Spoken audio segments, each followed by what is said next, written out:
session is going live on Facebook, Online Training Facebook, and it's also going to be recorded. So we'll give you a link later on, and you can have it as well.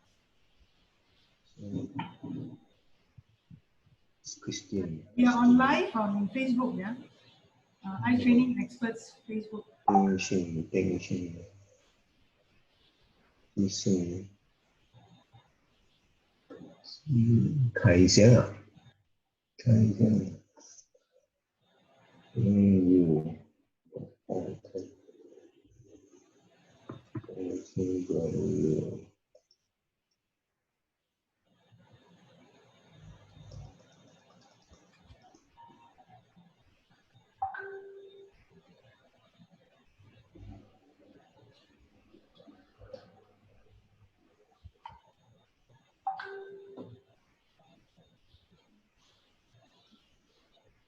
Okay.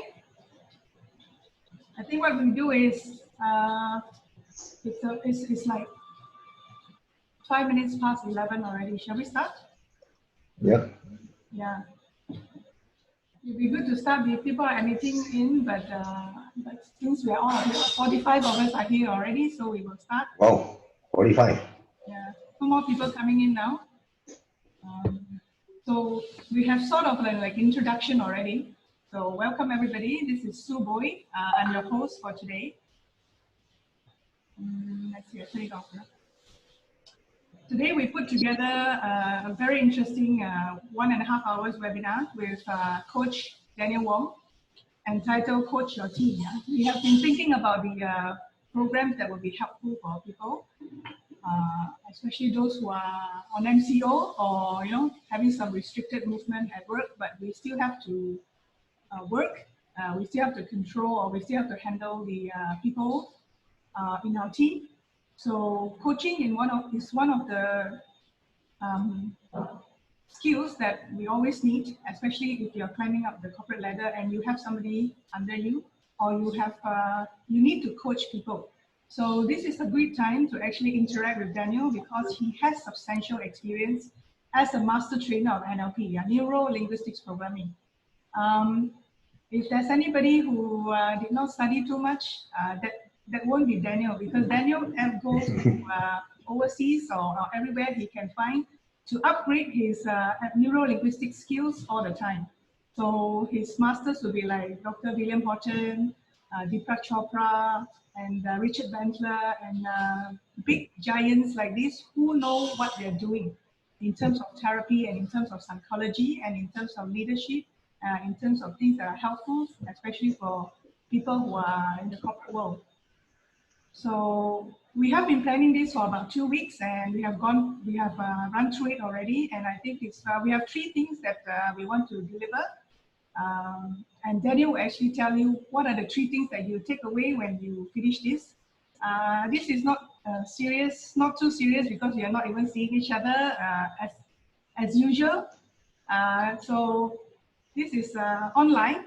There is a chat button at the bottom. There is a reaction button at the bottom. So we need your participation as well. So put on the chat and say hello to everybody, and we know who you are. And along the way, Daniel will ask you questions. Please put on the chat box. That will be an interaction for you. Okay? So everybody put your hands up together. Go to the reaction button and put a clap for Daniel.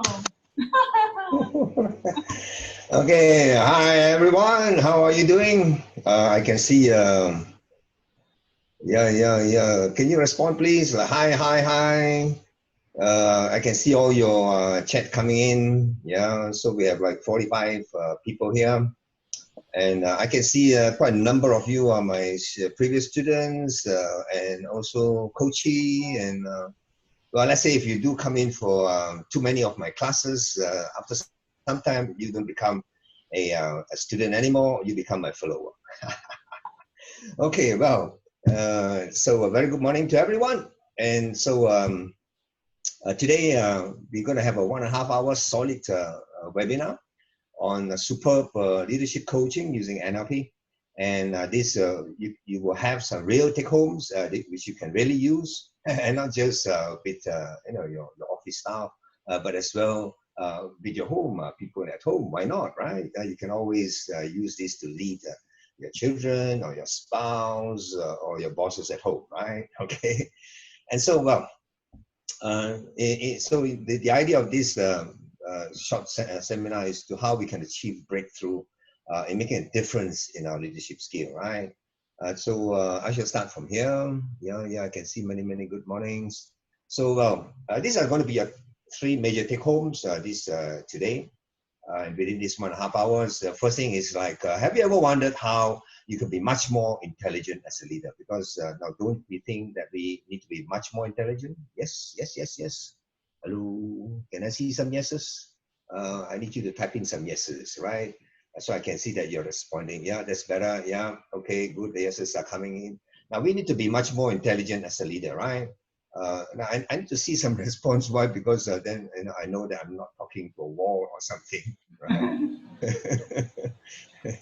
And so, well, number 2, this is what you get. Are you at a loss now how to deal with people better, or how to change their attitudes? Of course, we can say, attitude change is a tough thing, right?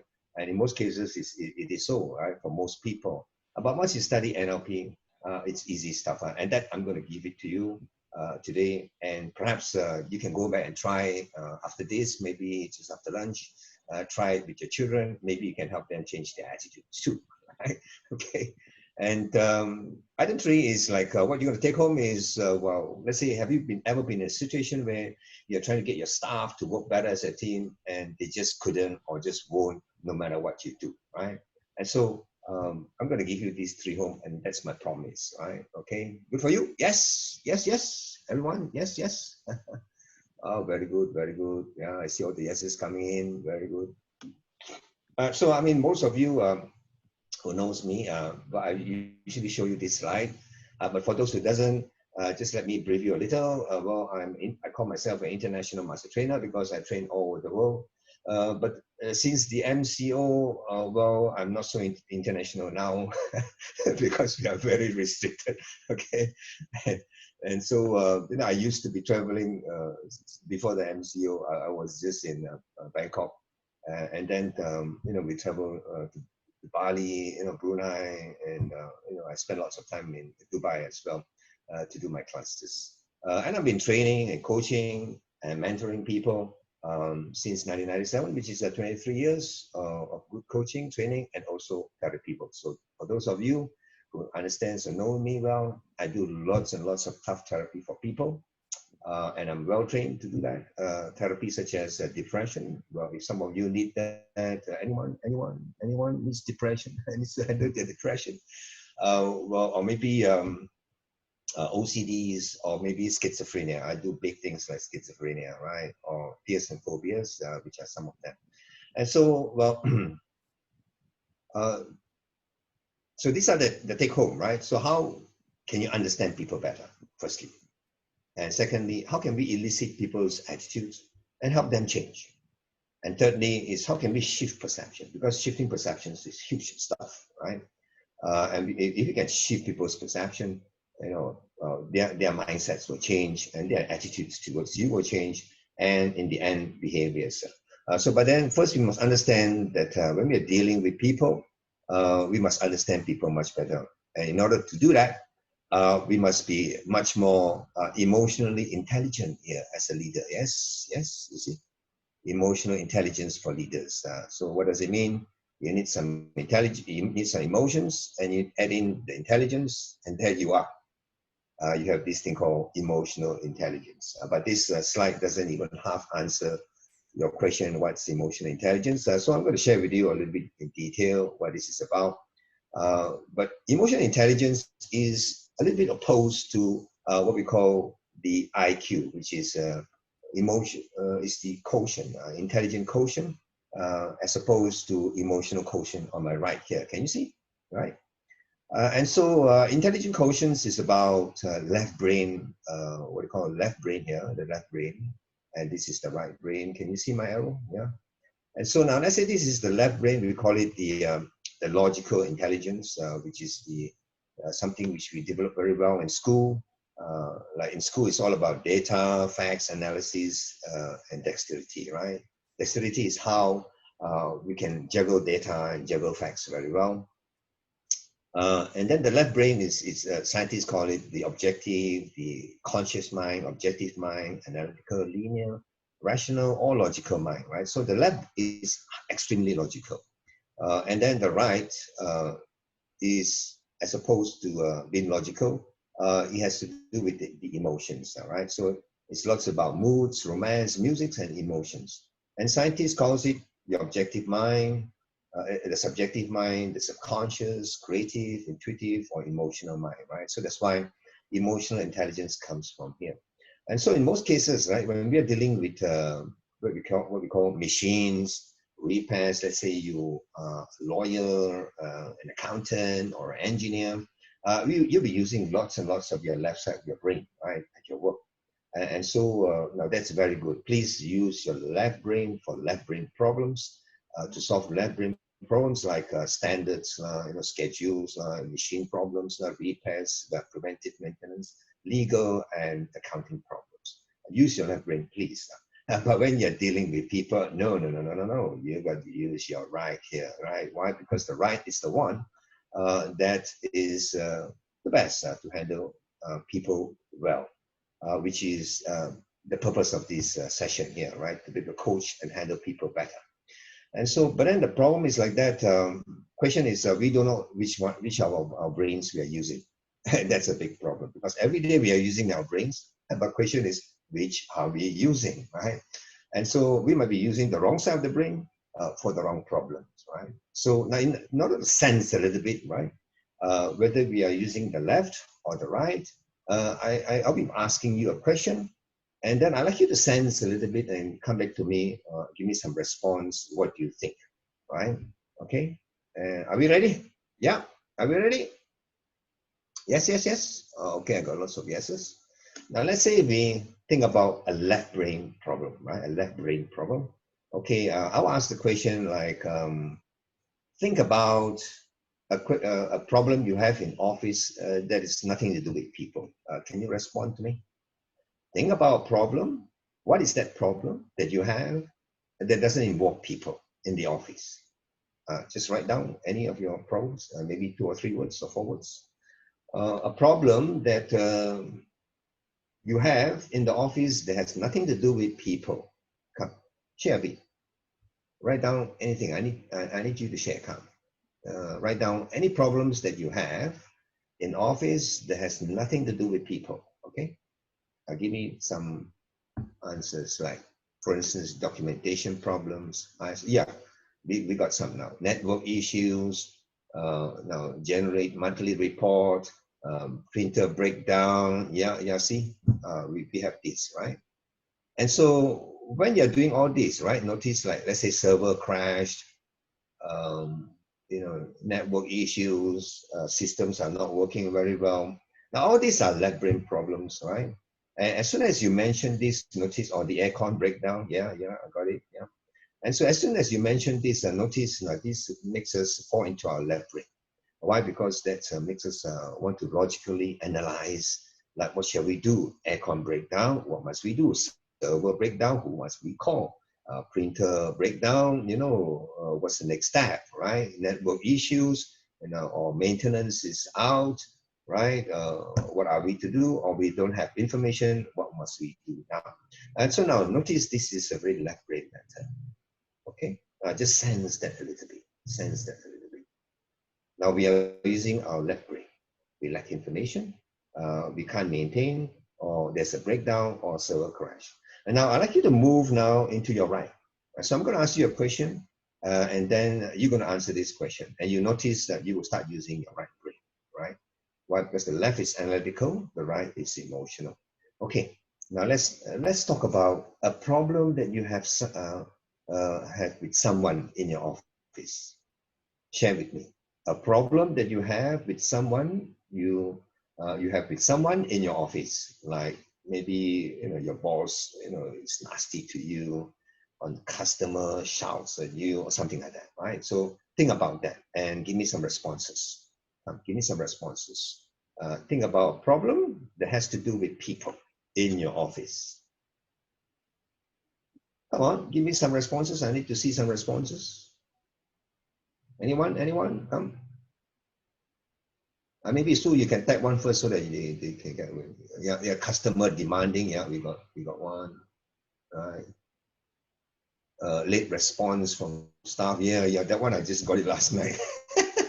Late response from staff. Keep changing methods, not responding to emails, unreliable people, colleagues around. Yeah, that's right. Lots and lots of complaints. Yeah, guest complaints. Customer complaints, boss complaints. Right, back-end support. Yeah, very good, very good. Oh, see, this is immense, my dear. You have too much people problem. Okay, okay. So as soon as you look at all these, question is, how do you feel? How do you feel? Come on. How do you feel? An engineer does not follow up. Boss is unfair. You feel agitated. You feel unfair. You feel trouble. Yes? Hello, hello. How do you feel? You feel pressured. You feel irritating. Yes, we have here. Yes. Got it. We feel stressed. Yeah. Faisal. Yeah. Tipa, we feel irritated. Yes. Yeah. So helpless, my dear. That's a big one. Ji Hao Chan, right? Please, if you mention helpless, right?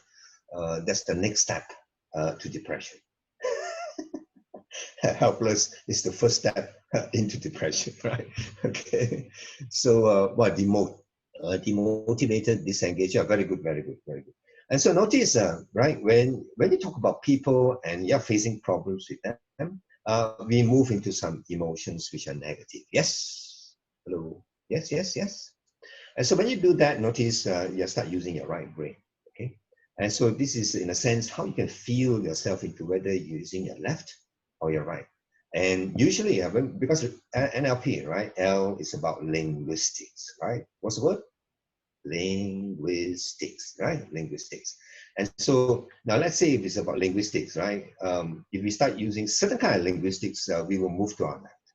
And certain kind of linguistics, we will move to our right. Now, for instance, let's say, the boss says, I like you to analyze this drug, or I like you to analyze this problem with this machine or the phone. Immediately you move to your left. Or I ask you a question, right? Why did this happen? Why is the result poor for this department? Immediately you move to the left. Word why moves you to your left, okay? And how to move people to the right? The equivalent of why is, what's that? Anyone knows? The equivalent of why. Why is on the left, on the right. The word is what? How come, right? How come, okay? And so now let's say if you ask your staff, right, why are you late? They fall into the left brain and they give you an excuse. When you ask, how come you're late? They fall into their right and they give you a reason. Hello, you heard what I said, right? And so that's very important. When you're dealing with people, you have to move them to their right, okay? So very important to learn how to use the word why, which moves to the left, and then how come, which is the equivalent of why, but this moves them to the right, okay? Yeah, that's right. People, I got it, right? So how come makes me feel better, right? How comes opens your right brain up, gives you a lot more experience, okay? And so now, how come we need to be much more intelligent as a leader? So we talk about emotional intelligence. And so now let's say if you move on to this next slide, if you're facing any one of these problems in your office, notice you must raise your emotional intelligence. Now question, are you facing some low morale in your office? Like let's say people are not so motivated in your office? Yes. Any yeses? Yes. Anyone that faces low morale? Not those people, I mean, not us here, we are all very highly motivated here. Yes, yeah. But, let's say you have some, what we call a staff or maybe your bosses, they're not motivated, or the other departments, right? Yeah, that's right. Or maybe you have people who are very cynical, like extremely negative, like Whether you respond, you don't respond, they fire you. And whether you do it right or do it wrong, you still get scolded, right? Or whether you do something or didn't do something, or you said something or you didn't say something, they still shout and scream at you, right? And so now that's called cynicism, right? So maybe many of you have this in your office. Yes, yes, yes, yes, yes. Cynicism, negativities, or poor communication in your office, or maybe perhaps a distrust for the management system. Now, if you have any one of these, or you have all of these, my dear, you have big, huge emotional intelligence problems in your office. Means what? Means you have to raise the emotional intelligence in your office, right? And so why? Because in most cases, right, managers and people in the office, the leaders, they tend to focus on the process instead of people. They take people like machines. Well, it was good during the times of the World War II when they first started manufacturing. But now these days, no, people, especially the millennials, right, the young people, right, you have to be more people focused rather than machine or process focused here, right? Why? Because if you're process focused, you move on to your left to handle people. You're dead. If you people focused, people centric, you move on to the right. Then you can handle people better, right? Okay. So now, what is emotional intelligence? It's a big story. It needs 5 days for me to tell you. But in short, we can see it here in this slide. It's about this slide is actually a quadrant. This vertical axis here on the left here, this vertical column here is intrapersonal. It's between me and I. Okay, and this one here is interpersonal. It's between me and you, between you and someone else, right? Okay, and this horizontal, what do you call row here? It's about recognition. Yeah, you got it? Recognition. Recognition is about awareness, about consciousness, right? Being conscious, being aware, knowingness, right? And this at the bottom here, this bottom row is about regulation. Regulation means like management, control, or feedback and control, right? Okay, and so that's a regulation. Okay, and so now let's say if you look at these four quadrant, if you are highly emotionally intelligent, firstly on this side here, on the top left, what does it mean? It means you understand yourself very well. You're fully aware of your behaviors. You're fully aware and you know yourself very well.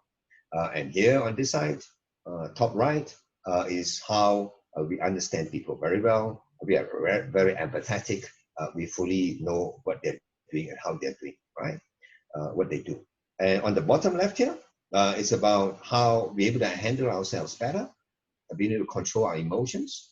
And on the right here, how to handle people better, right? In terms of communications, influencing and leading people, or getting people to work as a team, to collaborate as a team. And so now let's say, if you're able to do all these four very, very well, in other words, all these 21 competencies very well, your EI is number one. But please, I've yet to see one person with the number one, who scored number one on EI, not even myself, right? Okay, even though we are much more highly emotionally intelligent, but no one can say I'm the best in the world in terms of emotional intelligence, right? Okay, and so now let's say if you are very highly emotionally intelligent, what does it mean? Very simple. You know yourself well, you know others, you can handle people well, and you can handle others. Just four areas of competencies. If you can do that, you're good. Okay, and so now let's move on a little bit to give you some competencies. Okay, and so well, for those people who understood a little bit more about NLP, just to I got a baby talking. Jerry Ing, Jerry Ing, you got a baby behind you. Okay, so let's say you understand a little bit more about NLP.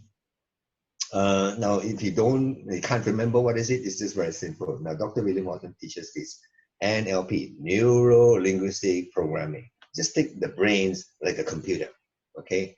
Now, it is not our hands and it's not our legs that perform. Now, they are just, which create our behaviors. But what is actually driving the behaviors? They are all inside the brains here, right? Yes. And inside here, our brains is like a biocomputer, according to Albert Einstein. And the computer needs to be what's the word? What's the word? Everybody type down. Your brains need to be Come on, type down your words. Your brains need to be Yeah, correct. Yeah, Steven, that's right. Yeah, it needs to be programmed. That's right. I got it. Yeah, the brains needs to be programmed. That's right. And so now, a problem is when we arrive into this world, and if you have a child today or the last few months, you notice the child didn't come with a manual. Too bad. So when we had when we have my son and my daughter, they didn't come with manuals, and my mother-in-law and my mother is not there to help us how to raise our children. So we have big, huge problem, right? Okay. So if you are one of them, you fully understand what I'm saying, right? And so now, so what is NLP? It's very simple. It's to be able to upgrade our software inside here. That's right. It's to upgrade the software, either from like Windows 98 up here to Windows 8, 9, or 10, right? So what is NLP? In very simple term, is upgrading your what? Hello, can you type down? Upgrading your, hello, type down, upgrading your, can you type down? Yes, your software, yeah, your software, the brains, which is your software, right? Please upgrade your software, right? So please, I'd like you to advise some people, or everybody around here, just advise them, please upgrade your software, right? I mean, we can be better people like that, right? Please upgrade your software. You can be better leaders right there, right? Please upgrade your software, because with that, you can coach people better, okay? Much better. So now let's move on. How does NLP, yeah, please upgrade your software. Okay. And so now, how does NLP help you as an emotional intelligent leader, right? So one, NLP helps you define how our mind works. The question is, do you know how you're thinking, what you're thinking? Hello, I'm asking you, do you know how you're thinking, what you're thinking? Well, in most cases, people can't tell us very well how they're thinking. But in NLP, right, we can tell you exactly how you're thinking. Now, if you have studied NLP. So in other words, let's say, by learning NLP, we understand how people think what they think. In other words, how people make decisions. Now, if you understood how your bosses make decisions, your customers make decisions, or your suppliers make decisions, now can you now influence their decision? Yes, yes, yes. I like to see some yeses, yeses, yeses, yes, yeah. See, if you understood how people think and how they make decisions, you can definitely influence that decision, right? So that's why NLP becomes very powerful, right? So besides coaching, of course, I do many other classes, like for instance, the ultimate persuasive influencing skills for managers and leaders. And that one really goes much deeper into understanding the processes inside the brains and how we can help people shift those processes. And so maybe tonight we would like to do that. Go back to your child and help your child shift their mindsets a little and shift their neurons. Basically, I think you're shifting neurons inside here, when you do this, right? So I should call my class Neuro Leadership the next time. How to shift people neurons to become leaders, right? Okay. And so the next thing that NLP helps you is to manage your neurological systems. In other words, how to manage your emotional systems. Notice, well, if we can't handle our own emotions very well, we can't be good leaders. I mean, let's say if your boss shouted and screamed at you and then you start crying in front of your staff, that doesn't work well, right? Okay. So now, question is, any one of you here have some difficulties in handling irritations, what do you call anger, temperament? Anyone? I'd like to see some yeses, yeses, yeses, yeses. Anyone who has some difficulties to handle their emotional states, their temperament, or sometimes they feel down, Yeah, sometimes I can see that. Well, Deepa, no problem, right? Well, if you have no problem with emotions, you either is highly emotionally intelligent or we become machines. Okay. Yeah, sometimes, yes. Yeah, we have people responding here. So NLP helps you with your abilities to manage your own emotions. And if you've been to my classes and I teach you something to do with anchors, you can handle your emotions so much better, right? Okay. And so now NLP also one thing is if you're going to be a great leader, you must be able to think and communicate well. Now, don't you think that the communications, the leadership is all about communications? Hello? Don't you think that leadership is all about communications? I need to see some yeses. Yes. It's all about communications. It's like 91% is about communications, right? Why? Because if you can communicate extremely well, in most cases, you can be a good leader. Why? Because as a good leader, we must be what's the word? What's the word? Anyone knows? As a good leader, you must be very correct. Yeah, Jordan, yes, influential. That's right. We got it. Yeah, influential, right? So that's the top competence that you must have as a leader to be highly influential. And so we're going to learn how to be a little bit more influential after today. And I'm going to give you some solid tools to do that. Okay. Next thing is how we can help people shift their perceptions, to recode all those programs inside there. You see, recoding, very important. How to recode those programs, right? And so NLP, how to recode programs? We help you change perception. Perception. What's the word? Everybody, right? Perception. You like what like Donald Trump? Influential like Donald Trump. Yeah. The word is perception. Yes, thank you. Yeah, it has to do with changing perceptions. And so now, how do we change perception? Just to give you a simple experiment. I like all of you, like put your hands up like that. If you can see me, put up more people up here. Yeah, put up your hand. No. Put your hands like that, a little bit over your head. Not like that, just over your head like that. Okay. I would like to see more people there. Okay, yeah. So if you put your hands over your head like that, okay, and then what you do is, yeah, that's right. Then you put a pointer there, and then you look up to the hands, right? And then you like to turn it in a clockwise manner. Is your finger going clockwise? Yes. Yeah. Now turn in a clockwise manner, like you have a clock face on your hand. And then you're turning clockwise. That's right. See, turning clockwise, right? And then you turn clockwise, and then you pull your finger down, below your eyes, and see now, is it turning clockwise or anti now? Look at your finger. Is it going clockwise or anti? Look at the finger now. Is it going clockwise or anti? Answer me that question. Answer that question. Is it going clockwise or anti? Look at your finger, right? Is it going clockwise? Yeah, correct. It's anti now. How come?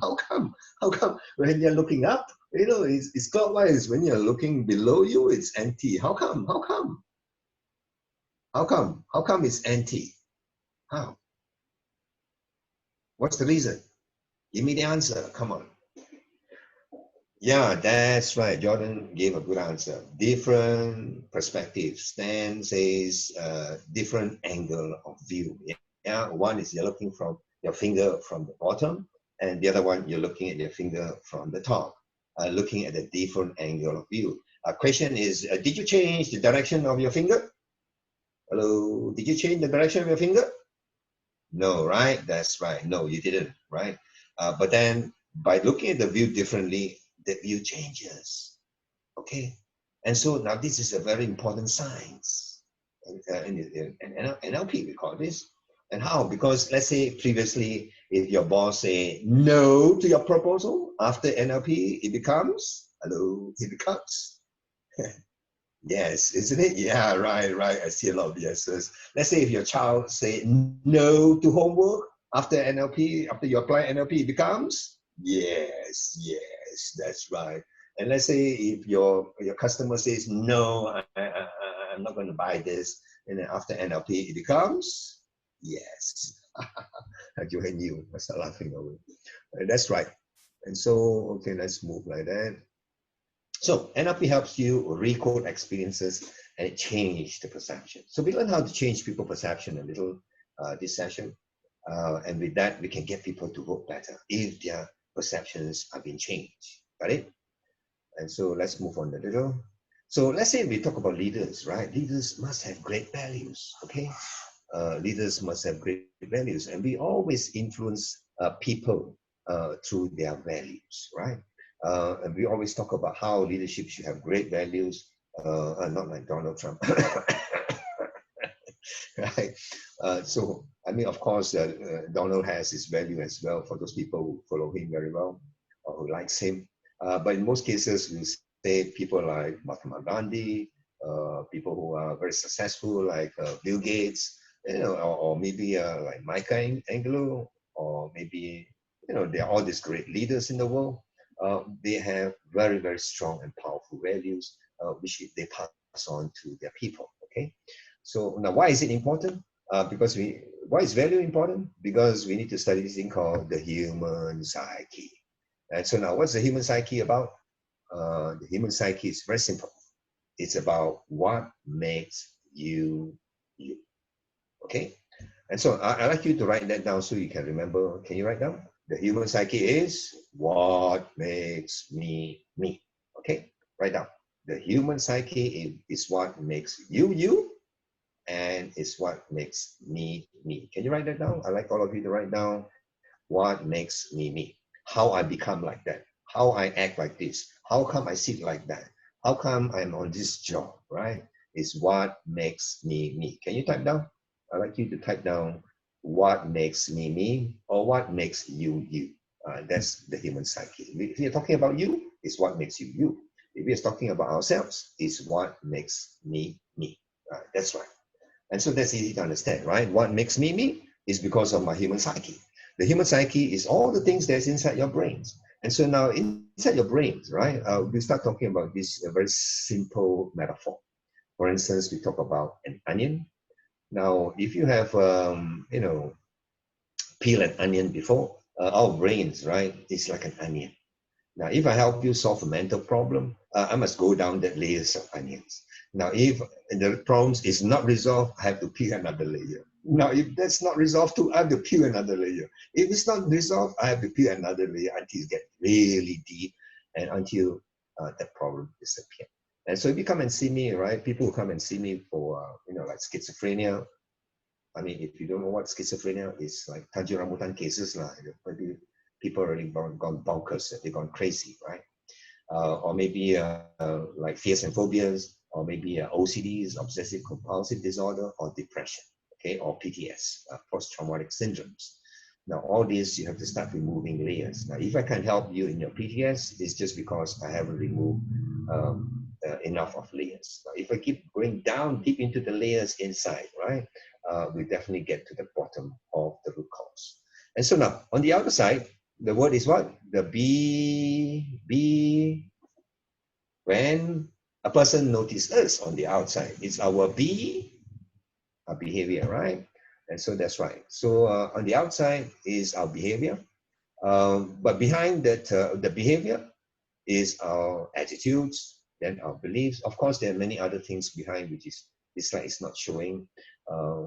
There's such thing called the mindsets, the perceptions along here, and then the beliefs, and then the values here, and then goes down deeper into the internal of you, in the core of you, is called your ego. That's right, your personality trait. And all these sum up together is called your character, right? So all these sum up together. So now this slide gives you a good picture, like, you know, where does, you know, behavior and, you know, beliefs and values and attitudes stands. Notice that, let's say you're peeling an onion. If you peel an inside layer, notice the outside layer have to change. Yes, yes, yes, yes, yes, yes, yes. I like to see some yeses. If you peel the internal layers, the outside layers must go, right? Yes, yes. I like to see some yeses. Yes, yes, that's right. The behavior must change if you change an attitude, or if you change a belief, or if you change a person's values, the outside layers changes. And so that becomes very important. because if you want to help people change, please don't fix the behavior. And that's why in clinical psychology, right, behavioral CBT is cognitive behavioral therapy is not very useful to correct schizophrenia, right? They have used CBT for umpteen years in Tanjung Rambutan, and it doesn't do so well there. Okay, so CBT is trying to change behavior by looking at those behaviors. My goodness, how can you do that? Those behaviors are driven by stuff which are not conscious to you. And so now, let's say if you look at a person, the first thing you can see is their being, the behavior. But can you see their attitudes? Let's say you look at a stranger now, you see his face. Can you tell me his attitudes? Can you tell me his beliefs? Can you tell me his values? No, we can't. Maybe if they wear a songkok, and we can tell him what he believes in, right? Okay. So it is by their behaviors that we can see the beliefs and the attitudes and the values. Now, if the person doesn't behave, I'm sorry, you can't see nothing. If they don't anything, you can't see nothing, right? Okay. And so in order to understand people deeper, we must go fix those things which are deeper inside. So I'm going to give you a slightly deeper tool today, which is going to be highly interesting. And you can apply it immediately with your staff, tonight with your colleague, with your what do you call your siblings or your children. If you do that, right, we will be able to extract an attitude, and then we learn how to change those attitudes. Okay, and so now this is the exercise. Can you get a white piece of paper? And then I'd like you to fill in answers to this, right? Just look at the screen and then write in some answers, right? So later, I want you to write on a white piece of paper first, and later I like one or two of you to type down on the chat group, if it's possible. I mean, if you can share, if your boss is not here already. If your boss is here, please don't share this, right? Okay. And so now, I'd like you to answer this question. What do you like about your boss? Give me 3 short answers, right? What do you like about your boss? And here on this side, what do you dislike about your boss? Also give me 3 short answers. Now it shouldn't be paragraphs, right? It should be like just 2 or 3 words, or 1, right? Okay, 1, 2 or 3 words, right? Come, fill it up. Now for the person who can share, I'd like you to share it on the chat. Would one of you like to share this? Nava, would you like to share yours? Hello, Nava, I'm talking to you. If you'd like to share, can you respond to me, Nava? If you'd like to share, please say yes. If you don't like, just say no, then I'll pick somebody else. This is quite an interesting exercise, how we can help people change attitudes. Okay. So can you respond to me? Is it anyone can respond, right? Yeah, anyone can, but I just need 1 or 2 person to respond. John Yu has got some answers. John Yu, okay, John Yu, can you give me like 3? Like, your boss is always positive, he's a great advisor. One more. Just think about it. And then give me 3 negatives, right? I mean, if you can't think any negative about him, think about a negative of a boss in another division, right? Maybe another, one of your colleagues or peers, right? Something nasty about that person, okay? Okay, Joanne, you, right? Joanne? He's always positive, he's a great advisor, and besides that, he's also very, he's,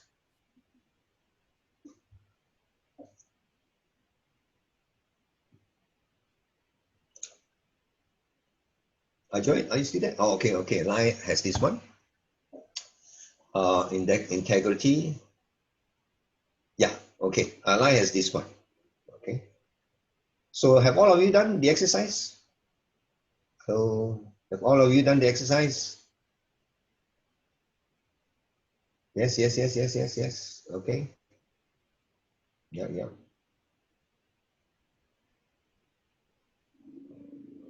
Okay. Very good, very good. Now, please do the exercise. If you have done this exercise, you'll be quite surprised what this exercise, simple exercise, can do for you. All right. Okay, good. Now, let's say if you have done this exercise already, let's come back to Lai's example here. This is Lai's results, okay? Now, he's talking about his boss, yes? Like, you know, what does he like about him? He has a high integrity, right? And then has good leadership, or maybe he communicates well. Now, what he doesn't like is that he's very controlling, he micromanages, and he distrusts people, or maybe he show no respect for people, right? Now, that's a big problem. Okay. And so now, how do we process this? Now, it's very starkly interesting that when Lai was talking about his boss, he wasn't actually talking about his boss. He's actually talking about himself. He's exposing his attitudes towards working with people. My goodness. You see, from a simple question, like, what do you like about your boss? Or maybe you ask your staff, what do you like about your work? Or what do you dislike about your job? My goodness, when your staff answer those, they're exposing their attitudes to you. And this is their attitudes. These are their attitudes, right? And these attitudes, now don't believe me, right? Just think about it. I like Lai to answer these questions. Like, let's say, even if I'm the boss to Lai, or maybe if I'm the peer, or even if I'm the junior, or maybe even a friend, my dear. Even as a friend to Lai, right? I must act with integrity. I must show him that I have some leadership abilities and I can communicate well, right? Lai, is it correct? Let's say if I'm a friend to you, right, and you know I don't have a good integrity, I'm not so honest, and then I can't lead you very well, or maybe you know you ask me some advice, I can't give you any, and then you communicate, I can't even put into nice words for you. Now, do you think that that will work out for you? No, isn't it? Lai, are you there, Lai? Can we turn on Lai's unmute line? Can we unmute him? Lai so that can he can... actually unmute himself, yeah? Yeah. Stand Lai? Yeah, okay. Okay, I actually try to type in the chat. Yeah. I reply to the chat. Oh, you did. Yeah, okay. Yeah. Not so particular. Yeah. Okay. And so, well, let's say if you look at it very carefully, right? If you're not so particular, it's okay. But unconsciously, right, when you're dealing with people, you like people to be honest with you. And you like people to have some, you know, leadership in their communications as well, right? And what you dislike about people is always people who are always looking over your shoulder, keep checking on you. Now, I'm sure you don't like your mom, like, you know, keep checking on you. Hey, what are you doing right, at every hour in the MCO? Okay. Or people who shows you distrust, I'm sure you dislike them, yes? Yeah, Yep. right? Yeah. And also people who shows no respect. And so please, see, when you answer these questions, right, this goes down deep into you. It shows your attitudes, right? It exposes your attitudes, because you thought you're talking about your boss, but no, you're actually exposing your attitudes towards how we can deal with you better. How a person have to work with you or must work with you, right? That when they work with you, no, they mustn't force you into some corners. They must give you some, you know, ability to control your own things, a bit of what we call freedom, and then to be able to trust you and also to show respect to you. It's absolutely very important. Yes, Lai? Yes? Hello? Lai, are you there? Yeah, I'm sure it's very important for Lai. So notice, right? Let's say if you now know all this about Lai, and if you are working with Lai, now how must we deal with him now? It's very simple. Look at this. Number one, you must show integrity. Then you must show that you can lead him, right? Lead the communication or the conversation. And then you mustn't like keep checking on him and controlling or stifling him. And the other ones, you must show trust in what he says, and don't simply distrust. Why? Why do you do that? Is it true?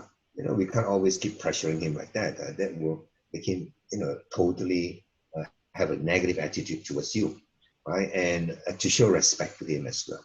And so now, if you understood this exercise, right? And so now, how can we influence life to change? Given about 1 to 3 weeks, 1 to 3 weeks. Now, if we as the manager, we start changing our behavior, or if we as the colleague, right, we shall start changing our behavior according to these 6 items here on the right here, and to deal with life like this, my dear, after 3 weeks, you will find us either the best manager, the best staff, the best colleague, or the best friend, right? Because this is the way he likes to be dealt with, and this is the way he doesn't like to be dealt with. And so how can we extract attitudes? Please, in NLP, the linguistics are very important. Don't change the language patterns. The language pattern is this: what do you like? When you ask a person, what do you like? The person will expose an attitude. For instance, you out there, right? Question, all of you, do you like traffic jams? Ask this question. Do you like traffic jams? Answer me. Answer with me. Come quick. Answer that question. Quick, quick, quick, quick, quick. Do you like traffic jams? Anyone? Answer that question. Quick, quick, quick. I don't see anybody answering. Oh, okay, okay. Yeah. No, no, no. Yeah, yeah. At the bottom there, we have lots and lots of people answering no, no, no, Stephen, Jordan. And so please, if you answer no, means what? You have an attitude. You have exposed your attitudes towards, driving in a jam, right? And so please, whenever you ask a question like, what do you like about something, or what do you dislike, it exposes your attitudes, right? When you answer that question. And so now this is very important. So please, don't ever try and change and fix people's behavior, because yesterday we had one case, right, that the staff is always taking his own sweet time to do things, and then you tell him tell her to do in the morning, she produces in the evening, right? Okay, and then you say the staff has a bad attitude, right?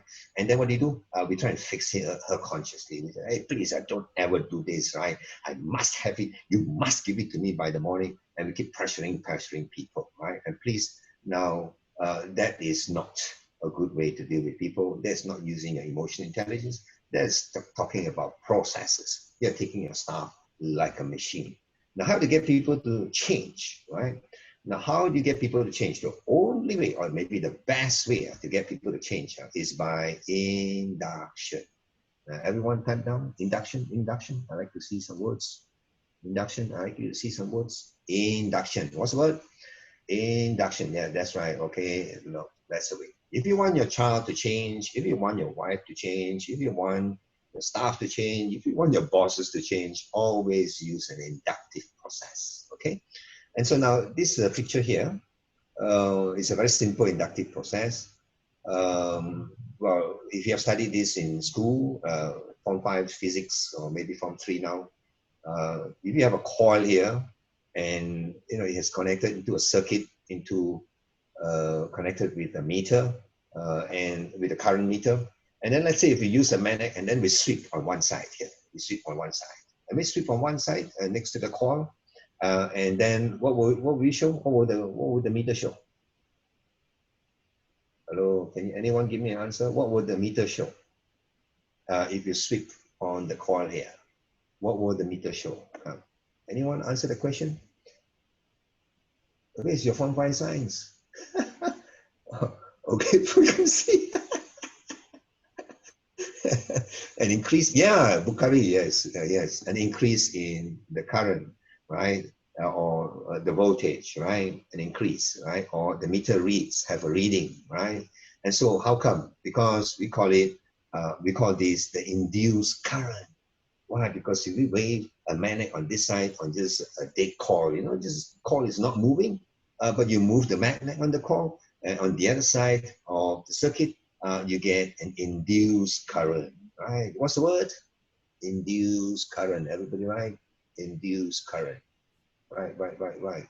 Induced current. Yeah, can you write down? Yes, write that down. Yes, Yes, yes, induced current. Yeah, correct. Okay. Yeah, okay, induced current. Now, induced current means what? It's a change, right? It's a change.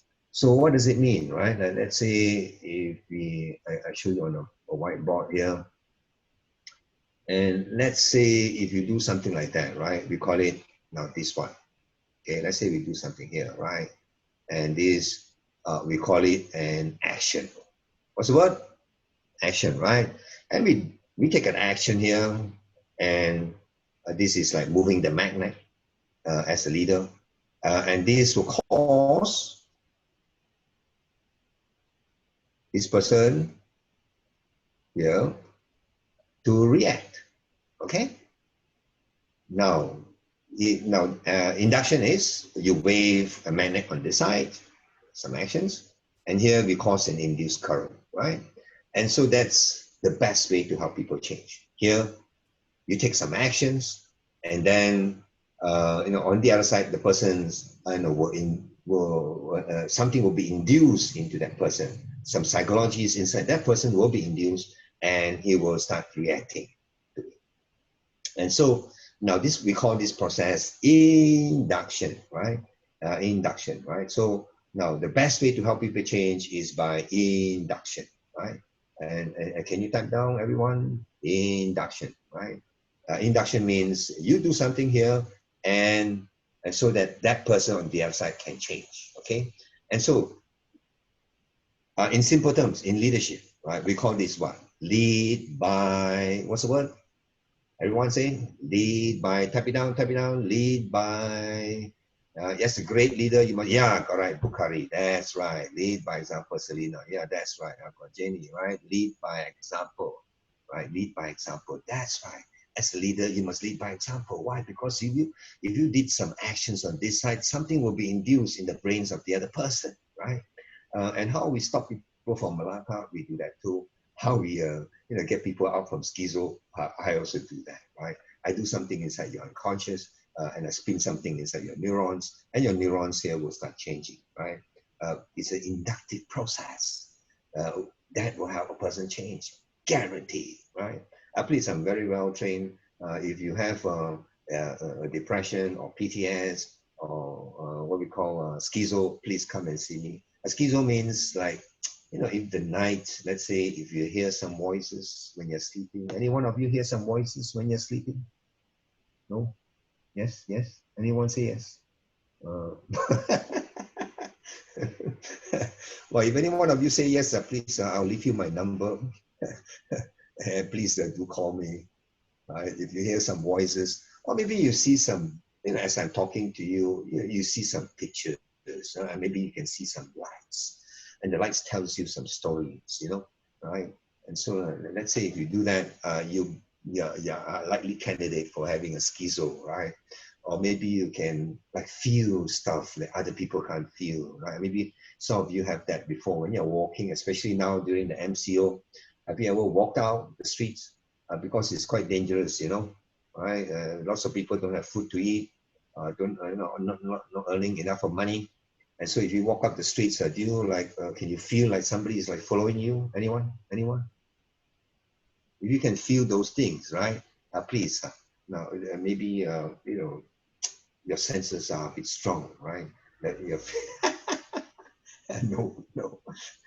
So if you can feel those things, right? Means what? Means your senses are very strong, and that movement behind you has induced something inside your psychology, like a threat, right? And so I'm sure you have that experience, all of you, that maybe you turn around and you didn't see anybody, and as you're walking straight again, then you can feel like something is following you, like a shadow, right? If you have felt that before, that is in a sense an inductive process. Yes, Hosuki, I said that, right? But if it becomes very strong, right? Let's say if there's actually nobody there, but you can actually see somebody behind you, my dear, that inductive process has turned schizo. And you need to call my number, right? Okay. And so now, people can only change inductively. And so that's why as leaders, you must lead by example. example, right? Example. Okay, and so please, you know, of course you say, yeah, I have done that. I've led by example, but those people never follow. Well, yes, I say yes, that's very good. But then the problem is we have done it logically. We have used our consciousness to do it. Well, that's not very useful. You must use your subconscious to do the stuff, right? Like I'm trying to understand people's attitudes and then start changing your own. Notice, right? So, well, the idea is like that. If you want people to change, who must change first? Hello, I ask all of you a question. If you want your children to change, who must change first? Yes, yourself. That's right. If you want your boss to change, who must change first? Always us. If you want your staff to change, who must change first? Always us, right? So we must, that's why we are called leaders. Hello. Who must change first? The leaders. Because if you don't change first, you're no leader. You're waiting for someone else to change before you change. My dear, you are a follower. We call it, according to Stephen Covey's words, you are reactive. You are not proactive, right? So to be proactive, who must change first? We, right? Okay. And so now what do you do now? Here. So let's say we walk back and talk about lying. And so now let's say we want to deal with lie better. So what we need to do now is we have to act appropriately when we are dealing with lie. No, I can't get it anymore. It's somewhere up there. And so let's say lie says here, you know, the boss is has leadership qualities, and the boss, he likes him because what was he saying? That he has leadership qualities and some of the other words, right? Yeah, coming. Okay, yeah.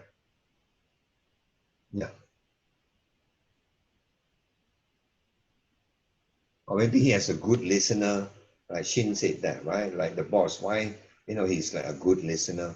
And so now, what does it mean? Let's say if you want to deal with Shin very well, we have to deal with him in a more neutral basis. We must not take sides. Because he says here, he's neutral. We must change now our behaviors. Question is, who must change first? We. So we must change our behavior. So now, let's say when we are talking to Stephen, right? Stephen, sorry, Ting Shin here, Shin says here, I like my boss because he's neutral. Neutral, why? Because he doesn't take sides, right? So let's say when he's talking, you know, I don't immediately come and you know, have a fixed mindset. No, I think that's wrong. You know, then he won't like me, right? So I have to be open, in other words, right? And be soft, not so hard, right? You know, and then be a good listener.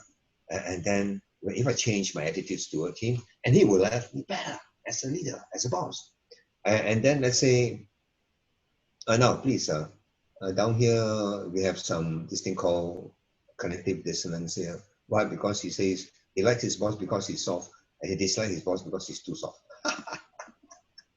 Okay, and so we got to find out from Shin what he meant by soft and too soft, right? In order to understand how to deal with him better, right? Not too much. And so please, anything that's too much, you know, it's no good for Shin as well here, right? Okay.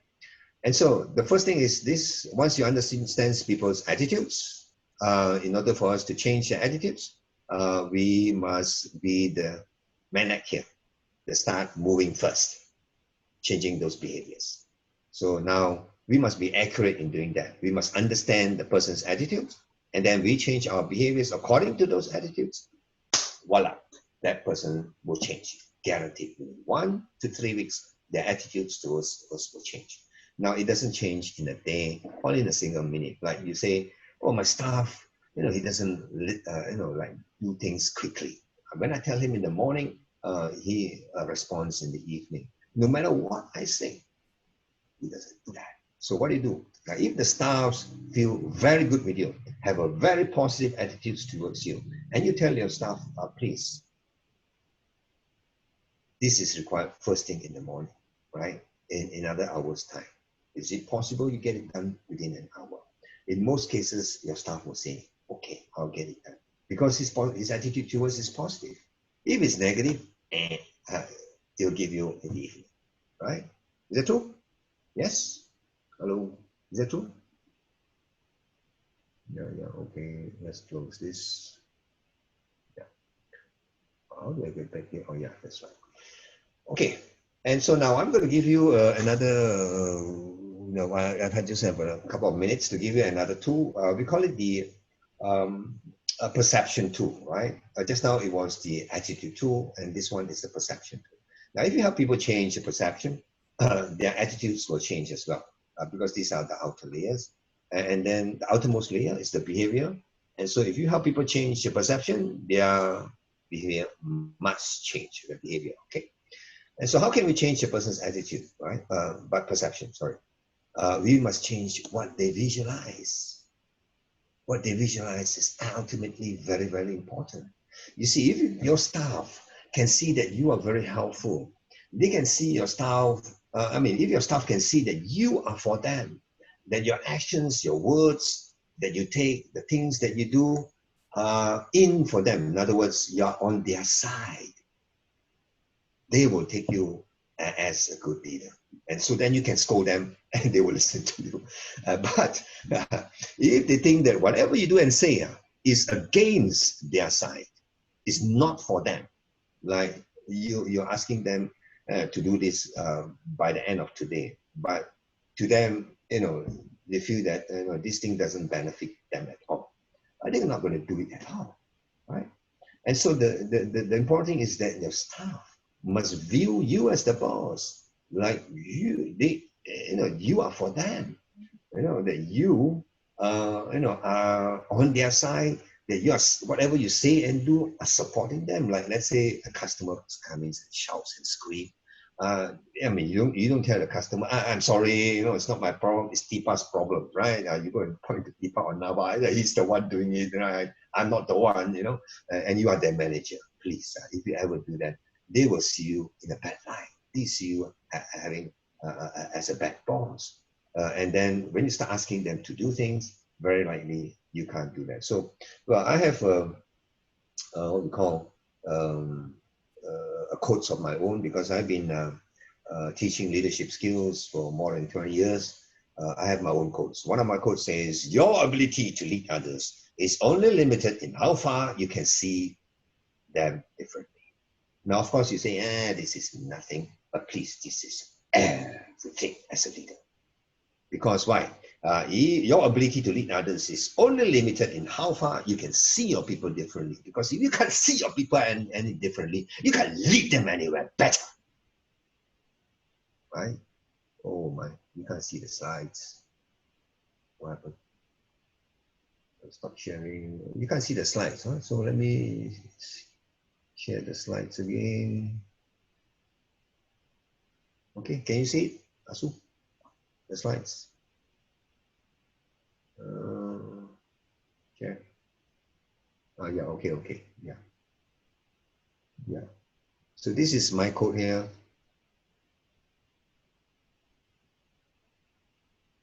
Okay. So it's important that people see.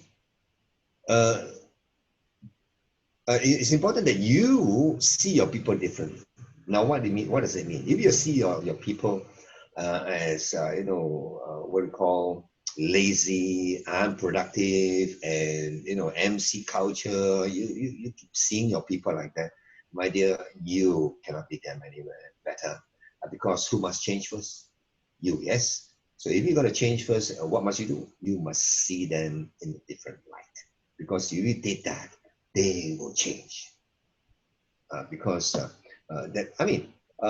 was an experiment, I don't know whether you've heard about this, where they have done so many cases in the schools in the US, where they put a case of excellent teachers with extremely poor students, the poorest students, and then they put the poor teacher and the same teacher, a very good teacher, with those people who are very good.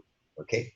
And when they did the reverse, right, the very good teachers, right, excellent teachers, they put it with very poor teachers, but then the students, and they told the teachers that these students are actually excellent students. And so what happened, What happened? And they reverse the whole thing, right? They reverse the whole thing. They actually told the teachers that these students who are actually poor students, they are excellent students. They told the teachers. And those people, and those students, right, who are actually excellent students, they told the teacher, right? The principal told the teacher that these students who are excellent students, they told them that they are poor students. And after some time of teaching, a couple of months, what happened? All those excellent students, their grade dropped. And all those students who are with poor grades, their grades start moving up. And so please, what happened? It's not, you know, how the children are different. The children are the same. It's not how the teachers are different. The teachers are the same. It's just the perception of the teachers have uplifted the poor students. And the perceptions, the bad perceptions about the excellent students have brought down the behaviors, the performance of the good students. And so now, just a simple, another 5 more minutes, just a simple exercise here. So how can you make your people, how can you get your people to see you different, right? So do this exercise. I'd like you to write down, can you write down on a sheet of paper, and I'd like a few of you to share, if possible, on the chat group. To share, what do you see, what do you want your people to see in you?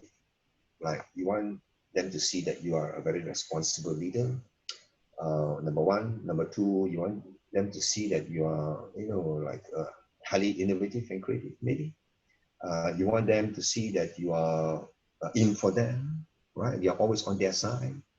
Or you want them to see that you, you know, are a caring leader, or maybe have a highly emotionally intelligent, okay? And so I'd like you to answer these 4 questions. What do you like your people see in you? What do you want them to see in you? Okay, answer this question. Yeah, that's right. Zareen have said you want them to see that you are someone that they can look up to. Very good, very good. Okay. Now, let's say if you answer this question, or maybe from Roland, a fellow human being doing my best for everyone. Okay? Doing my best for everyone. Yeah, very good, very good. Okay. And so now, if you have answered just one question, right? Just one question, like, I'm a very empathetic person, reachable and emotionally stable. Okay. Now, let's say if you have answered this question, I'd like you to answer the next one, one for one. Okay. How are you going to make them see that? Okay. I'd like you to answer this question as well. Now, let's say Asma says, I want them to see that I'm respectable, for instance. So how are you going to make them see that you are respectable, right? So maybe perhaps you need to show some, you know, forward leadership. Maybe you have to show them that you have some insights, you are knowledgeable, or maybe you can lead them and guide them well. You know what I'm saying? Right? So these are the answers. Like, for instance, how can you get people to respect you better, right? And so the question is, how are you to make them see that, right? That you are trustworthy. Bukhari says, trust me. you want them to trust you. What must you do? How are you going to make them see that? You must what?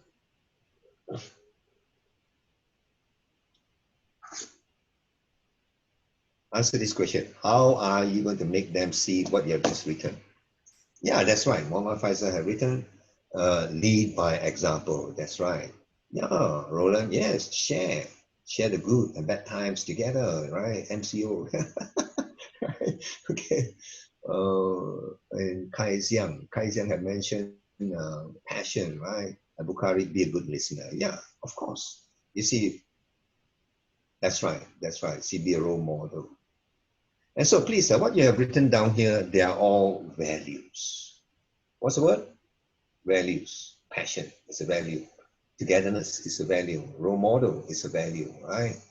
Caring, these are all values. Being a good leader, being able to share, these are all values. Being trustworthy is a value. Please, my question to you is, if you want some values from someone, if you want someone to produce some values which you want, What must you do? You must what?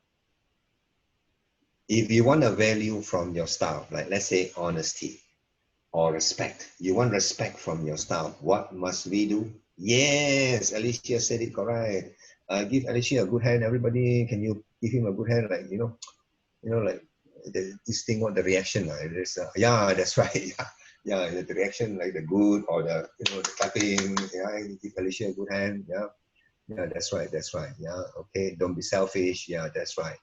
And so now, please, that's the idea. Anthony Robbins said that if you want some values from people, you must give it away. Wow, wow, wow. Now, lots of people are thinking too logically. They think that, when they want something, they need to go demand, insist on it. If you want your staff to be early, you demand and insist for them to be early. No. You want them to be early, you must show them that you can give them things early. So they will give it to you early, right? And so you must be the example first. That's right. Yeah, I see the right mindset. Very good, very good, very good. And so that's called leadership by example. Now, I've always come to the end of my session. Please, any questions? I would like to take some questions. There's a Q&A now. Anyone who have something to ask? I'm open up to some questions. I've given you basically just 2 tools, and the 2 tools have taken care of the 3 promises which I gave you, right? The 3 promises was this. How to be a much more intelligent leader. First, you must understand them. Yeah, I've given that to you. How to understand them is to elicit, one of the ways is to elicit their attitudes. And this one I've helped you in number 2. How to elicit their attitudes and then start changing your behavior towards them according to their attitudes, and their attitudes will change. So number 2 I've answered. And how to get your staff to work better as a team. Well, I've also answered the questions by you showing an example, by you using a visualization exercise, getting your team to visualize that you are like this and like that. The right mindset, the right example. Okay, we have some questions here. Go back to you. Q&A. Okay, Roland asks, I think there is a fine line between genuine leadership and sinister manipulation. So how do we show our sincerity? A very good question, right? A very good question. Yeah, because it's always a difference between acting and being sincere.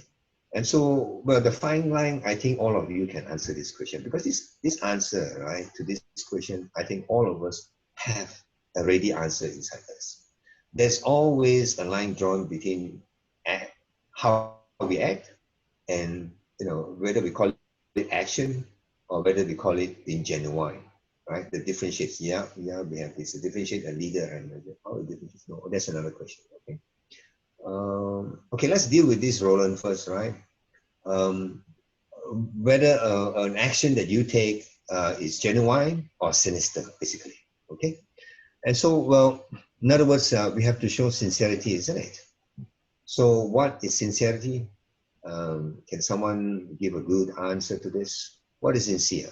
What is being sincere? You must say what you, one answer.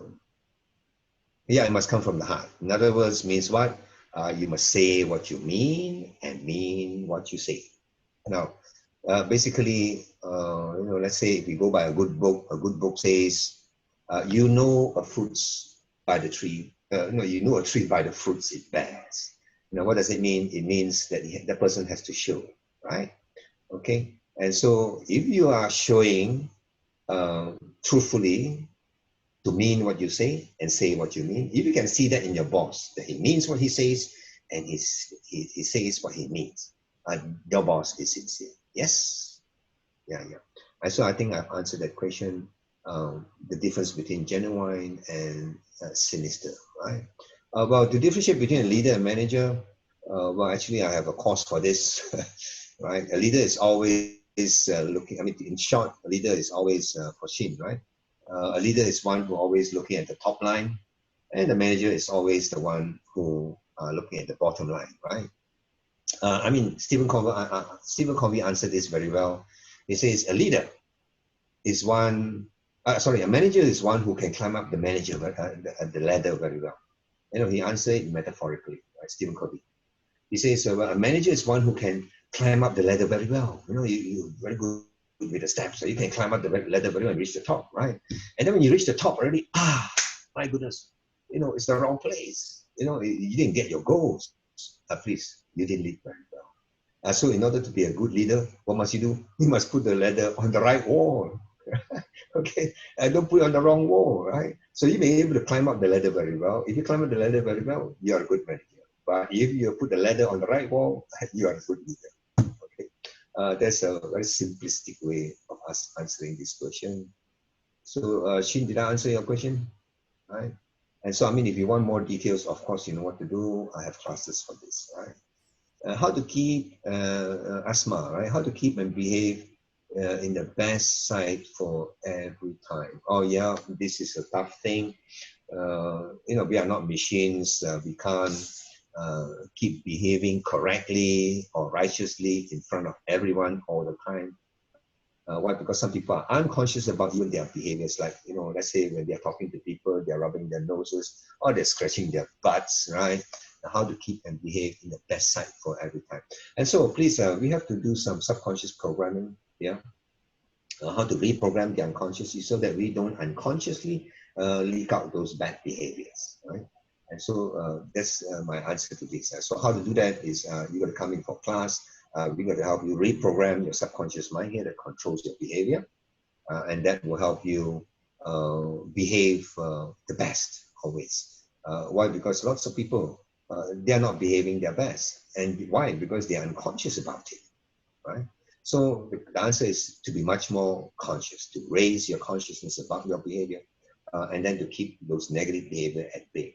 But that's a tough way to do it consciously. To do it subconsciously is the best. You need to do subconscious reprogramming, right?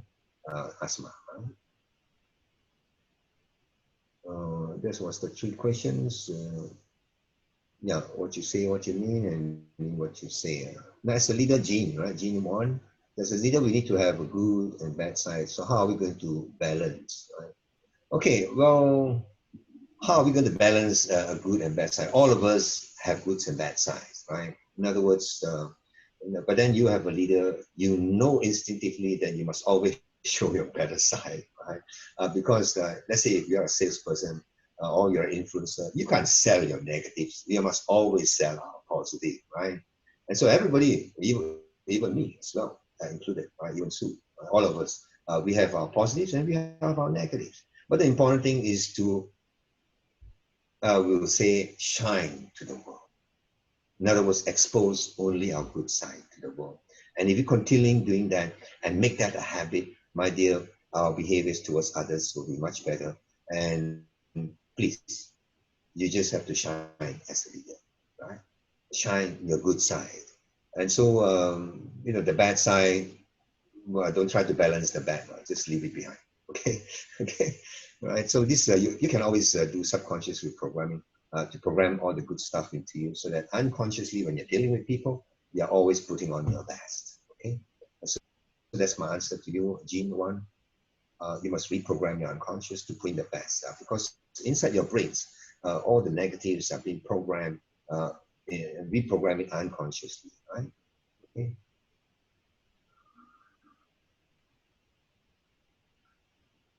Okay, Jean, did I answer your question? Yeah.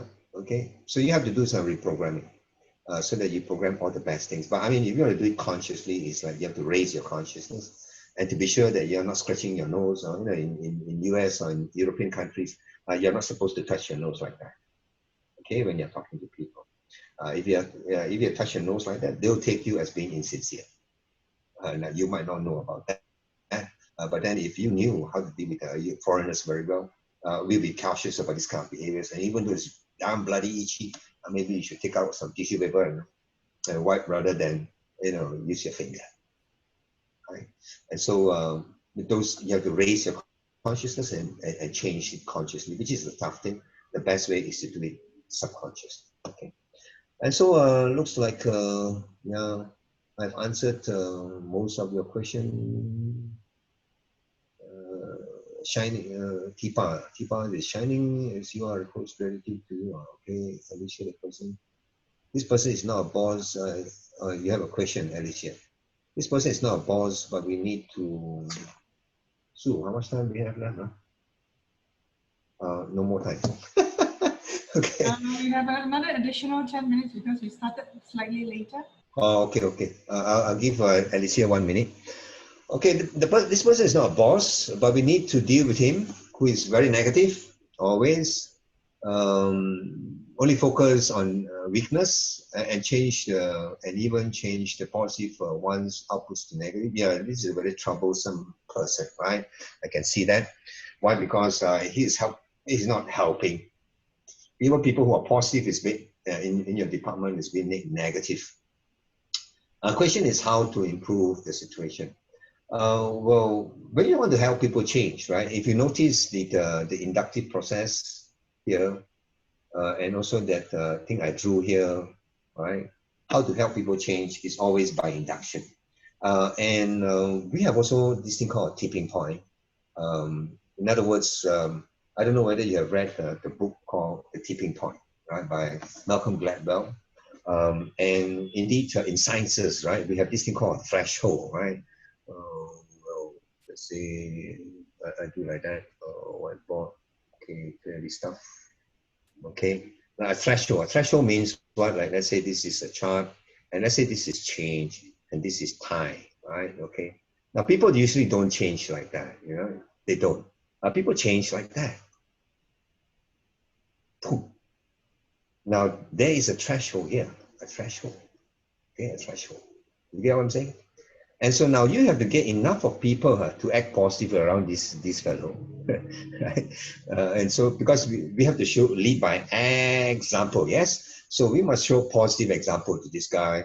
When people ask us questions, so now, you know, you throw all the negative at us, we have to raise our emotional intelligence. We have to answer positively. Now, let's say the person says, you are wrong. You cannot answer, well, what do you think?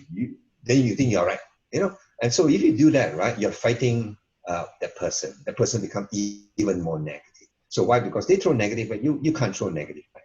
With every negative, you throw positive. You throw enough of positive, you reach your tipping point, boom, you will shoot up. And so how to answer this question very well is you must learn how to coach this guy.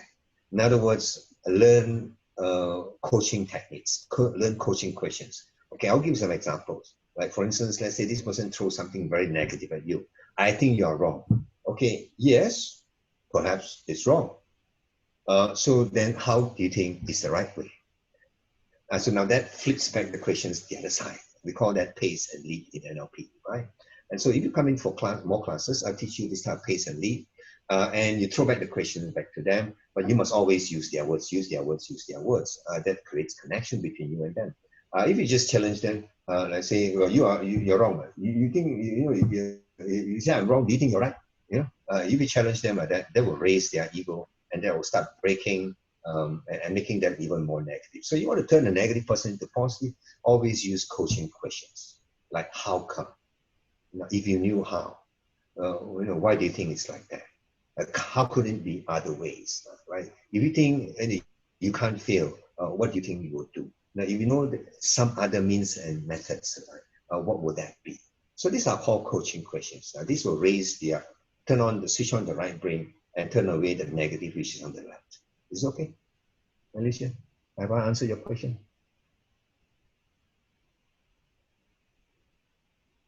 Okay. So please, yeah, thank you very much. Thank you.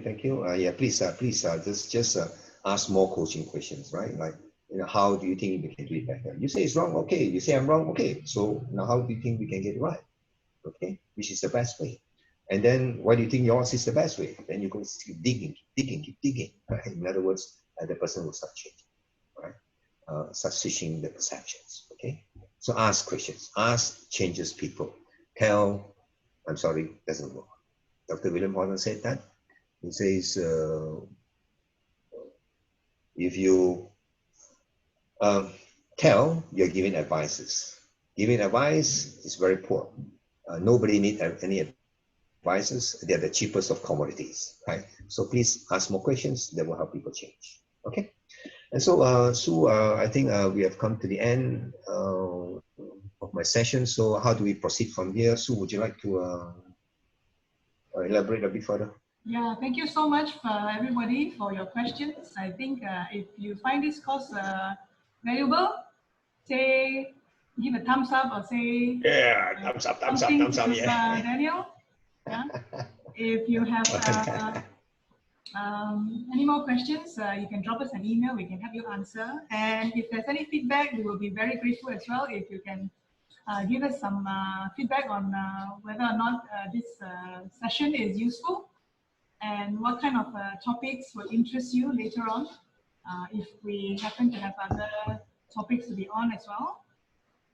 What do you learn in this 1.5 hours? We actually promised you 3 things. Daniel, what were the 3 things? Yeah, we wanted to bring back. Yeah. Yeah. How to be much more intelligent as a leader. Yeah. And how to help people change attitudes, and how to get people to work better as a team. Yeah, 3 things. Short. So we short answered and that. sweet. Yeah. And we have some Daniel's classes happening end of April, right? Do you have some? Here. 22nd and 23rd April, right? It was supposed to be a physical one, but looks like we're going to have a prolonged MCO. So if you're interested, you can go to our website. It's NLP Coaching for Leaders. It's a 2-day. We will do online like this, you know? So how do you give them the link? We will forward the link. I think our staff will send them some links to have a look. They can download the brochure. Okay. They can keep it maybe after Raya, or Q3 or Q4 if they want to do it in-house. That's possible as well. So write to us. Give us your comment on whether or not you like this your team's webinar, and what other programs or what other topics would interest you, especially in neuro-linguistic programming. Yeah, anything to do with leadership, anything to do with psychology, anything to do with emotional intelligence, and how to better improve yourself, and also leadership coaching in NLP is very, very important. So in coaching, we have a big problem, that is how to change people. And Daniel has just given us an hour and a half together with this exercise, 3 other different exercises, which he usually teaches in the class. But he's generous, he do it all. So what do you get out of it? I think you have some idea. Yeah, it all boils down to us, right? If you want to say something, you can turn on your mic. Otherwise, we will say thank you to everybody all together. Yeah. Thank you. All the best. Yeah, thank you so much. To join for my classes, yes. Look for his classes, or drop us an email, or drop us a chat. What are some of the other topics that you like to pick up? I usually give the link there. I usually give a link here. Right? Is it this link? Yeah, it's a link. Yeah, you can copy the link if you like. Yeah, stay safe is still the keyword. Making sure that everybody is safe and your staff is safe. Asking them for the welfare, very important. Yeah, we were talking about the last part. How do you say goodbye to them before you say goodbye? The analogy. How do you say goodbye before we say goodbye? Yeah, okay, yeah. How do you say goodbye? Yeah. Okay, so we have to wrap it up with these few words. Question is knowledge equals power? No. Of course, lots of people say, yes, it is power, right? Knowledge is power. But my guru, Anthony Robbins, says, no, it is not. Knowledge is only potential power. It is not equals power. So if you don't use that knowledge, is it of any use? Of course, it's not, right? And so, well, the question here is like, so the question is, do you want to deal with people better, or do you want to deal with yourself better? So if you want to answer that question, you know what you must do. Just press the link and register for the class, right? And so, well, one of my great motivators, Les Brown, has says, well, you know, one of the richest place in the world. Where is the richest place in the world, right? Some people say, well, it's in the gold mines in Australia, or it's in the diamond mines in South Africa. Well, Les Brown says, no, right? The richest place on earth is the graveyard, is the cemetery. And why? Because the cemetery is a place where you have songs which haven't been sung, books that hasn't been written, right? And poems that hasn't been composed, and knowledge that hasn't been applied. And so please, after today, 1.5 hours, I've given you 2 tools. And if you didn't use those tools this evening, my dear, or maybe the thereafter, if you never use those tools, my dear, you are just making the graveyard richer. And so hopefully we don't do that. We make ourselves richer. We make our minds richer by applying our knowledge, right? And so please I end up with that, and hopefully to see you again in one of my classes. Just click those links and register. Okay, bye. I hope you have enjoyed my class. All the best. And enjoy your MCO. Thank you so much. Everybody stay safe. We wanted to say boost up your immune system. That's the most important thing. Of course, oh yeah, that's right. We have the mask. We're talking about the mask, the sanitizer, but more importantly is where your alkaline food, your vitamin A, B, C, D, E, F, G, and your good sleep and your good stress management. That will boost up your immune system, and whatever virus and whatever bacteria that comes to us, we can kill them because we have strong immune system. Okay, all the thank you coming in. Very good. Wow. Thank you. Who do we thank? We have Suki, Tifa, Jeannie, Stephen. Thank you so much. We hope you enjoyed this. Yeah. Benji, Stephen, Bukari. And see you again. Thank you. Yeah, we'll end this very soon. You'll probably get an email from us, or you can just drop us an email in case you find it useful. You can speak to Ayuni or Ira, they will help you. How do you like this kind of sessions? Yeah? Do you like Daniel to speak again? Yeah, we are live on Facebook. Actually, you can go to Facebook, iTraining Experts Facebook. We are live there. You can have it there. We will send you the probably the YouTube video as well. Daniel has got so many different programs. Daniel, what are some of the things that you can? Major is there are five areas, all infused with NLP. And so number one is management leadership. The next one is problem solving and creativity. Thirdly is like influencing skills, negotiation skills, persuasion skills, right? And then there's also communication skills. And as well as thinking skills like lateral thinking, how we can think better, how we can raise our thoughts, how we can raise our levels of thinking, right? Because Albert Einstein did say this: we cannot solve our problems at the same level of thinking that we have currently now. We have to raise our thinking, because if we did that, we will definitely be a much better person, a leader, and manager. Right? So yeah, so 5 areas basically, and so. You can pick anyone. You can see the websites now, right? It's all inside there. Okay, thank you so much. We will chat again. Let us know. Thank you, Celine. Thank you. What are the things that you may want to address later on? Yeah. So stay safe.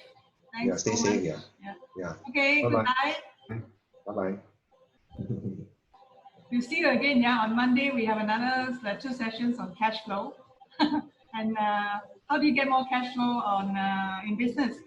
Sorry, the thing is probably closed already. They are close to 300 people. And then on the next Thursday, we have another one, which is how do you sell during crisis? We still need to have the sales coming in, especially if you're non-essential, goods, or even essential goods. Yeah, it's time to innovate and it's time to change. So we have 2 different webinars next week. One is on how do you get more cash flow in business during MCO and lockdown and post-crisis. And also on Thursday, we have another one, which is how do you improve your selling skills during recession time. I mean, I don't want to say that, but it is true. We have to be aware. You know, either you go or we stay. I mean, sorry, either we stay or we go. So pick the right choice. These are some of the important topics that I think we need to address. Yeah, it's a downhill, so we need to address that. We have strong fundamentals. We can storm through this. We can weather through this. So come to our webinars next week. We have more experts sharing on what they think and how you can get yourself ready as well. Okay. And Daniel, we hope to see you again, Daniel. Okay. Give Thank us you. more things. See you. This is asking on behalf of them. Yeah, give us more things. Yeah. Sure, no problem. It's always my pleasure. My pleasure. Okay, so thank you, everybody. Bye, Tipa. Thank you for coming. Bye, Coach. Oh, Tipa, hi. Thank you. Bye. Thank you so much. Have a nice time. Have a nice day. Yeah, all of you guys too. Bye. Okay, love you. Love you. Bye. Bye. Turn this off. Can you switch off the meeting? Yeah. Close the meeting. Okay, I'm going to turn this off. Okay.